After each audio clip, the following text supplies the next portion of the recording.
Welcome to my garden, where there tends to be lots of bees and lots of bugs. But today I'd like to talk about GroundCherry.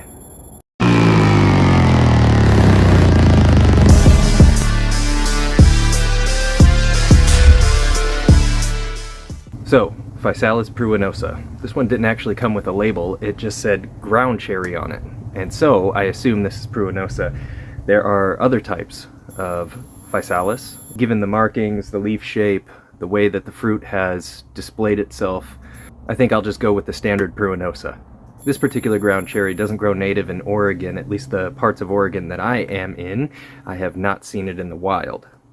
It is, as other nightshades are, from the family Solanaceae, which means that there should be particular attention paid to edibility and ways to prepare the food that you're able to get from this plant. There are at least 4 toxins to be aware of in the nightshade family, 2 of which are solanide, as mentioned in other videos, and glycoalkaloids. And like other nightshades, let's pay close attention on what we're looking for, so that we do not become poisoned. I have read and had it described to me that you are not supposed to eat any of these berries that have not fallen off of the stem. I believe that may be true with other Physalis, but with this one, I've noticed that when it is ready, they tend to fall off by just a light handling, and they are a different color than the rest of them. Now I'm going to pick this green one here, which I wouldn't normally do because I like to see them ripen so I can eat them, but this is not ready to go. This one is green on the inside. Now you peel back the husk and you see that is green. That will poison you.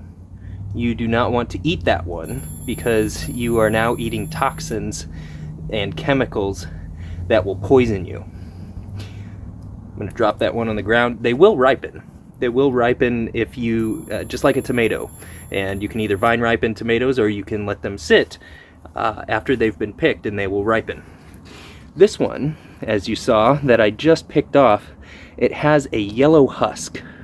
And when you open it up, the berry is much bigger than that green one. And it is a bright yellow. Now I've eaten these, and you have to be cautious because even when they are ripe and they've fallen, they do have the color and everything seems right. When you put them in your mouth and they have a bitter taste, it's containing those toxins. And so if they do have a bitter taste, be sure to spit that out. Don't eat that. But for your viewing pleasure,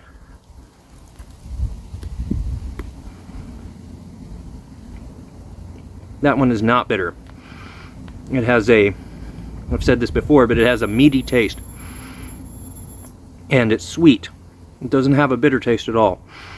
Now, as you saw, I just picked that one off of the plant here. It did not fall on the ground, but it met all of the characteristics. That one is okay to eat. Now, let's find one that's on the ground in the husk still that has dropped and has been dropped for a few weeks now.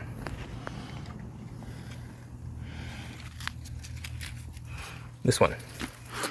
Okay, so this guy here, it is past the yellow stage, and it's browning and it's crunchy. The husk is crunchy. Now when we open it up, you get this very nice looking GroundCherry, this berry here. Some of them will mature to a red or even a purplish. I haven't eaten those ones. I have seen those and heard of them. But this one is yellow. It ripens yellow. And you'll see that there is no streaks of green in this. This one's okay. Has a much sweeter flavor. Really does have that cross between like a fresh apple and pineapple flavor. Just mild on both ends, but it has that sort of flavor to it. Now, to be 110% cautious or in tune with the plants that you're eating, as you should be, especially with Solanaceae or Physalis, it really is a good rule of thumb to grab the berry after it's fallen, after the husk has turned its yellow color into its brown and kind of crispy husk outer shell, and determine from there whether or not it's bitter or sweet. But before tasting, be sure that there is no green part to it whatsoever. Now, depending on how yours matures, mine is yellow. So I want to make 100% sure that the entire berry is yellow before I taste. Here's the other thing, if you disregard all of that, you can cook these. If they are not perfectly 100% ripe, like as I did when I picked it off and it had the yellow husk, but the berry was yellow. Now, if that has a bitter taste to it, you can cook them, and you can cook the solanide out of it, and it should be okay to eat. If you properly cook your food and berry here, it should take care of that toxin for you. Now, with these, after you've planted them, you may have to wait a solid month before you'll see a very high yield. They may be or stay, 6 inches tall and not really branch out as much as you see here. And this took about 3 months. So this has been growing all summer, and it's got a pretty high yield. There may be 50, 60 of these on here at this point, and about 20 on the ground here. I'll show you.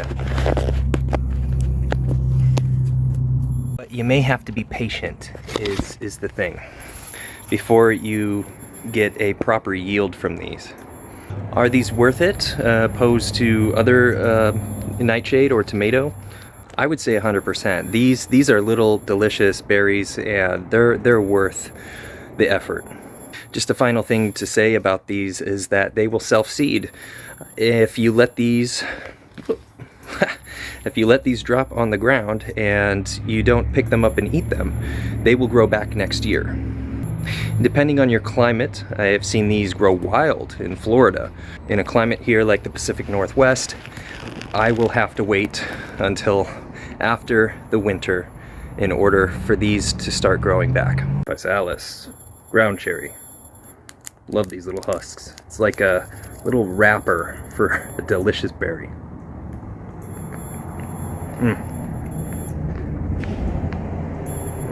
Incredible. And so, just as a side note, which I always found really interesting when I was first learning about nightshade, is that eggplant, potatoes, peppers are all part of the nightshade family.